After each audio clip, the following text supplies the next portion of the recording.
हाँ जी, hello 12th class. हम आपकी यूनिट 9th हमने स्टार्ट की हुई थी, that is the coordination compound. Okay, उसमें हमने आपका जो लास्ट टॉपिक किया था वो आइसोमेरिज्म का टॉपिक किया था, that is excluded from your syllabus, but आपको अपनी जनरल नॉलेज के लिए उस कंसेप्ट को एक बार ज़रूर देखना है। ठीक है, जो आपका आज का मेन टॉपिक है which we have to start, ये आपके सिलेबस का पार्ट है इस साल। ठीक है, और बहुत ज़्यादा इंपॉर्टेंट है, दैट इज़ हमने यहाँ पे स्टडी करना है बॉन्डिंग इन कोऑर्डिनेशन कंपाउंड कि जो कोऑर्डिनेशन कंपाउंड आपके होते हैं, जिसको आपने कॉम्प्लेक्स आपके कॉम्प्लेक्स कंपाउंड भी जिनको बोला है, उनमें बॉन्डिंग किस टाइप से होती है। ठीक है, that we have to study. Bonding के कंसेप्ट को क्लियर करने के लिए बहुत सारी आपके पास थ्योरीज आई जो कोऑर्डिनेशन कंपाउंड में बॉन्डिंग के कंसेप्ट को क्लियर करती है, जिसमें सबसे फर्स्ट थ्योरी आपके पास वर्नर्स थ्योरी है। ठीक है, अल्फ्रेड वर्नर स्विस के आपके केमिस्ट थे, जिन्होंने सबसे पहले आपकी जो बॉन्डिंग का कंसेप्ट है कोऑर्डिनेशन कंपाउंड में उसको स्टडी किया। ठीक है, उन्होंने आपके पास बहुत सारे जो कॉम्प्लेक्स प्रोडक्ट उनको मिली जब उस किसी वो एक कोऑर्डिनेशन कंपाउंड पे जब वो काम कर रहे थे, तो उन्होंने फाइंड आउट किया कि वहाँ से जो कॉम्प्लेक्स प्रोडक्ट हैं रिएक्शन में वो बहुत सारी होती हैं। ठीक है, जो आपकी कोबाल्ट क्लोराइड और अमोनिया के बीच में, ठीक है, जो आपका कोऑर्डिनेशन कंपाउंड है वो कोबाल्ट एंड अमोनिया से मिलके बना होता है, तो उसमें आपके पास नंबर ऑफ़ प्रोडक्ट्स उन्हें मिलती हैं। कैसे उन्होंने ऑब्जर्व किया, ये चीज़ पहले आप बड़े ध्यान से समझो। उन्होंने जो कॉम्प्लेक्स है वो लिया आपके पास कोबाल्ट का और क्लोरीन का एंड आपके पास अमोनिया का। ठीक है, ये उन्होंने एक कॉम्प्लेक्स यहाँ पे लिया। उन्होंने फाइंड आउट किया, उन्होंने सबसे पहले क्या किया कि AgNO3 को लेके AgNO3 को इस सॉल्यूशन के साथ जो उन्होंने कॉम्प्लेक्स कंपाउंड लिया है AgNO3 की रिएक्शन कराई। ठीक है, उन्होंने क्या फाइंड आउट किया कि जो आपके पास क्लोराइड आयन है वो सारे के सारे प्रेसिपिटेट हो जाते हैं। ठीक है, मीन्स उनकी PPT बन जाती है। फिर उन्होंने क्या किया, फिर उन्होंने फर्दर आपका यहाँ पे 5 अमोनियम आयन रखे। ठीक है, 5 मतलब जो मेटल है उससे तो 5 अमोनिया आयन और 1 क्लोरीन आयन ये आपका अटैच कर दिया। ठीक है, कहने का मीनिंग है, देखो आप ऑलरेडी पढ़ चुके हो कि कॉम्प्लेक्स कंपाउंड में आपके पास 2 पार्ट्स होते हैं। एक तो वहाँ पे होता है कॉम्प्लेक्स आयन, ठीक है, एक वहाँ पे होता है काउंटर आयन। उन्होंने क्या किया, उन्होंने नेचर चेंज कर दी। लिया तो उन्होंने क्लोरीन एंड अमोनिया ही है कोबाल्ट के साथ, बट उन्होंने क्या किया, उन्होंने एक बार काउंटर आयन आपके पास जैसे यहाँ पे दिखाया हुआ है, तीनों क्लोराइड आयन को एक बार काउंटर आयन ले लिया। उन्होंने फाइंड आउट किया कि जब AgNO3 इसके साथ रिएक्शन करेगा तो ये तीनों के तीनों वहाँ से प्रेसिपिटेट आउट हो जाते हैं। ठीक है, फिर उन्होंने क्या किया, उन्होंने बॉन्डिंग को चेंज कर दिया। उन्होंने 5 अमोनिया को तो लिंक्ड ही रखा कोबाल्ट के साथ, 1 अमोनिया को बाहर निकाल लिया और 2 जो क्लोराइड जो आपके पास 1 क्लोराइड आयन है उसको कॉम्प्लेक्स आयन के अंदर उन्होंने बॉन्डिंग करा दी मेटल आयन के साथ। फिर उन्होंने क्या फाइंड आउट किया कि जब AgNO3 आपका रिएक्शन कर रहा है बार बार, जब आप वहाँ से नेचर चेंज कर रहे हो you can say counter ion की और लिगेंड्स की, तब वहाँ पे आपका बार बार क्या ऑब्जर्व कर रहे हो कि AgNO3 जो प्रेसिपिटेशन कर रहा है ना वो डिफरेंट आयन्स की कर रहा है। ठीक है, मतलब पहले में तो 3 क्लोराइड आयन किए, बाद में उसने 2 क्लोराइड आयन किए, फिर उसने 1 क्लोराइड आयन किया। ये आपका डिपेंड करता है। यहाँ से फिर उनकी जो ऑब्जर्वेशन है, उन्होंने फिर ये फाइंड आउट की अपनी ऑब्जर्वेशन। उन्होंने क्या बोला कि जो कंडक्टिविटी है सॉल्यूशन में, जो कॉम्प्लेक्स कंपाउंड है सॉल्यूशन जो है कॉम्प्लेक्स कंपाउंड का, उसकी कंडक्टिविटी आपकी डिपेंड करती है कि कितने आयन्स आपके प्रोड्यूस हुए। ठीक है, जैसे फर्स्ट केस में मैंने अभी बताया है 4 आयन यहाँ पे आपके प्रोड्यूस होंगे, एक तो ये कॉम्प्लेक्स आयन और 3 काउंटर आयन। ठीक है, जो सेकंड केस है उसमें आपके पास 3 होंगे। ठीक है, फोर्थ केस में आपके पास 2 होंगे, नेक्स्ट में आपके पास 2 होंगे। तो अब यहाँ पे देखो इन दोनों का कलर आपके पास डिफरेंट आ रहा है, हालांकि वहाँ से दोनों में 2 आयन्स ही आपके रिलीज़ हो रहे हैं। ठीक है, ये किसकी वजह से आया, ये जो आया है ये आपकी सिस एंड ट्रांस जो कन्फर्मेशन है, जो डिफरेंट आइसोमर हैं उसकी वजह से आया कि एक में आपके पास सिस आइसोमर होगा, दूसरा आपके पास ट्रांस आइसोमर होगा। ठीक है, अब देखो ये एक्सपेरिमेंट तो उन्होंने कर लिया, उन्होंने ये कॉम्प्लेक्स कंपाउंड लिया, AgNO3 के साथ उन्होंने रिएक्शन कराई, हर एक स्टेप में उनको डिफरेंट नंबर के आयन्स मिले, बट उन्होंने यहाँ से ऑब्जर्वेशन क्या निकाली। ठीक है, उन्होंने क्या बताया कि यदि हम सिंपल कंपाउंड की बात करें, यदि हम कोबाल्ट क्लोराइड की बात करें यहाँ पे, तो कोबाल्ट की जो वैलेंसी है, मीन्स कोबाल्ट की जो ऑक्सीडेशन स्टेट है वो +3 होती है। ठीक है, इस जो वैलेंसी कोबाल्ट की 3 होती है, इसको उसने नाम दे दिया प्राइमरी वैलेंसी। ठीक है, जो सिंपल कंपाउंड में भी मिलती है वही आपकी कोऑर्डिनेशन कंपाउंड में मिली। ठीक है, उसके बाद उन्होंने क्या किया, उन्होंने फिर यहाँ पे क्या है कि जो नॉन आयनाइजेबल पार्ट है, जिसके आयंस नहीं बन सकते, वो क्या होता है, वो तो आपके पास कॉम्प्लेक्स आयन ही होता है। कॉम्प्लेक्स आयन के अंदर जितने भी आपके पास एटम या लिगेंड्स होते हैं, उनके आयंस आप नहीं बना सकते, जिसको आप ब्रैकेट में शो करते हो।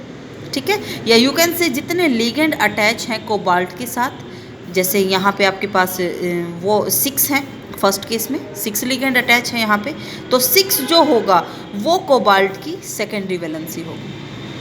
ठीक है, क्या चीज़ समझ आई? यहाँ से वर्नर्स थ्योरी ने आपको एक्सप्लेन किया कि जो आपके पास कॉम्प्लेक्स कंपाउंड होता है, जो आपके पास कोबाल्ट की, यदि हम मेटल की बात करें, मेटल के पास 2 टाइप की वैलेंसी होती हैं। एक तो उसकी जो ओरिजिनल वैलेंसी होती है सिंपल कंपाउंड में, ऑक्सीडेशन स्टेट, उसको प्राइमरी वैलेंसी बोल दिया। एक जितने लिगेंड्स उससे अटैच होते हैं, जैसे कोबाल्ट में 6 होते हैं, तो इसको क्या बोल दिया, उस मेटल आयन की सेकेंडरी वैलेंसी। ठीक है, अब उन्होंने अपनी स्टडी से डिफरेंट टाइप के आपके पास, उन्होंने नेचर को फाइंड आउट किया कि जो कोऑर्डिनेशन कंपाउंड है उसमें बॉन्डिंग की नेचर क्या होती है, और कुछ पोस्टुलेट्स दिए, कुछ इंपॉर्टेंट पॉइंट दिए। अपनी थ्योरी को नाम दे दिया गया वर्नर्स थ्योरी, उनके नाम से ही फेमस है ये।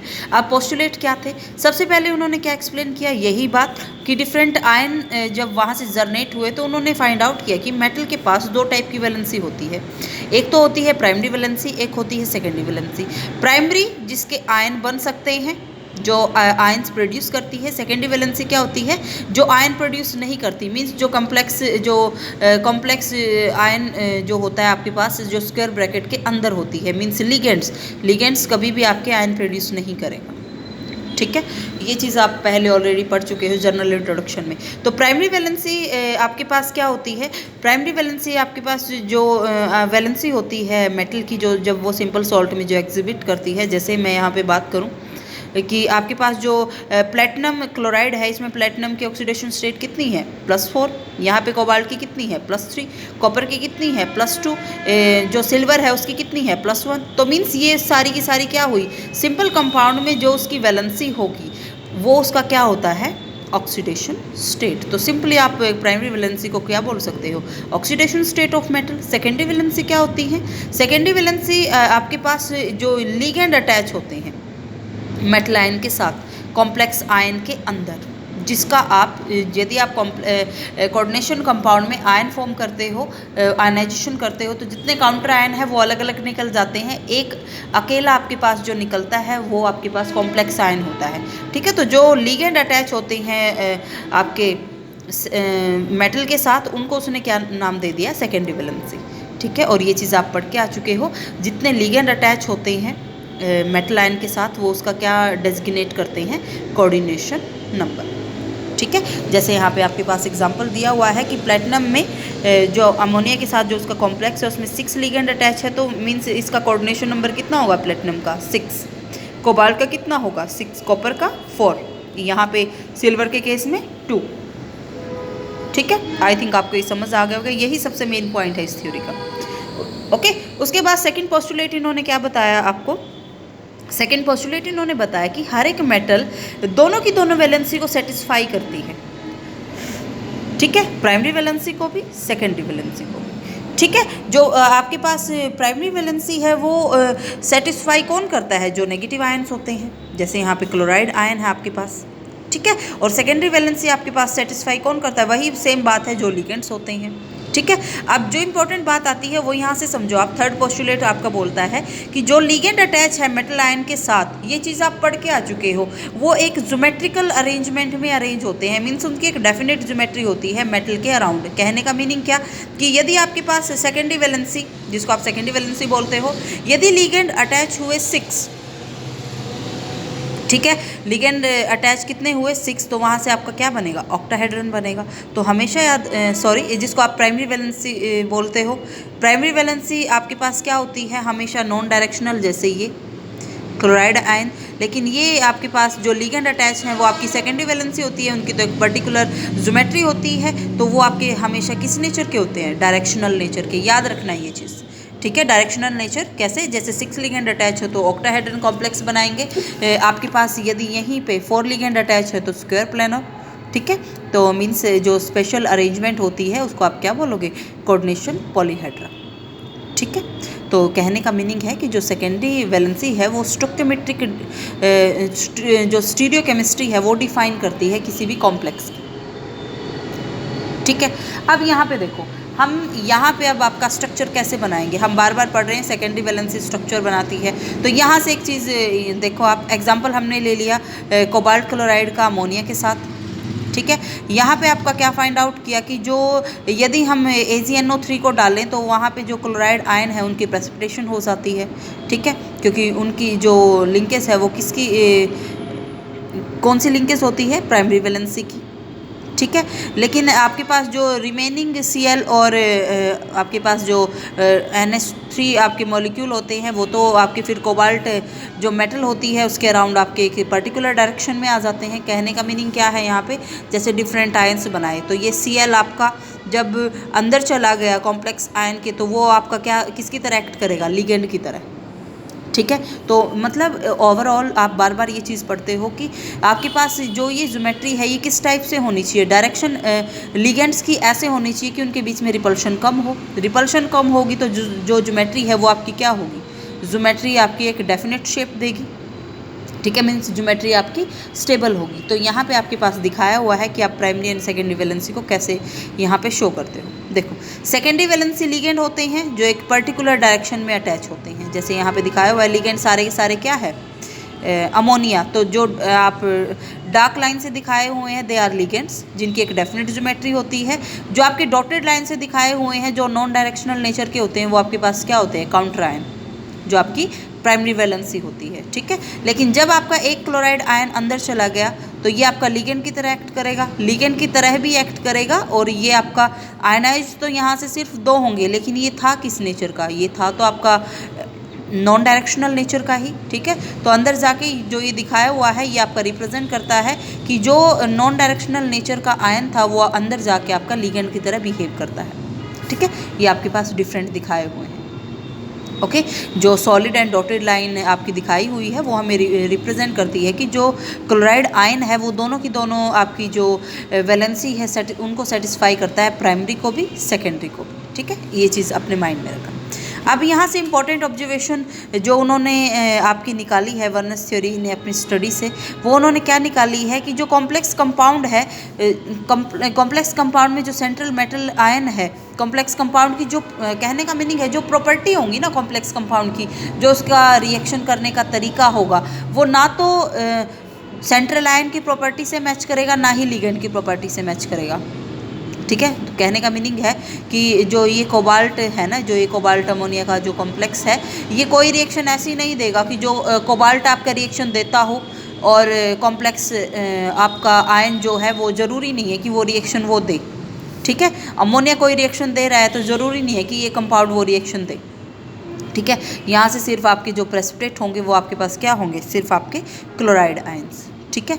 अब नेक्स्ट थिंग क्या होती है यहाँ पे, जैसे ही क्लोराइड आयन कोऑर्डिनेशन कंपाउंड के अंदर चले जाते हैं तो उनका आयनिक करैक्टर आपका लॉस हो जाता है, ठीक है। फिर वो आयन्स की तरह आपके प्रेसिपिटेट नहीं होंगे, ओके। इस चीज़ को आपने याद रखना है। उसके बाद आपके पास यहाँ पे क्या होता है कि जो जिस भी कोऑर्डिनेशन कंपाउंड में सेम टाइप के लिगेंड आपके अटैच होते हैं उसको आप होमोलिप्टिक बोलते हो, लेकिन जब आपके पास जैसे क्लोराइड आयन अंदर चला गया तो ये किसका एग्जांपल हो जाता है आपके पास, हेट्रोलिप्टिक कॉम्प्लेक्सेस का, या इस टाइप के कॉम्प्लेक्सेस को आप क्या बोलते हो, मिक्स्ड कॉम्प्लेक्सेस, ठीक है। ऐसा सेम एग्जांपल आपका एक एग्जांपल से मैंने आपको एक्सप्लेन कर दिया, सेम एग्जांपल आपका प्लेटिनम क्लोराइड का यहाँ पे दिया हुआ है सॉरी, इस चीज़ को आप देख लेना, ठीक है।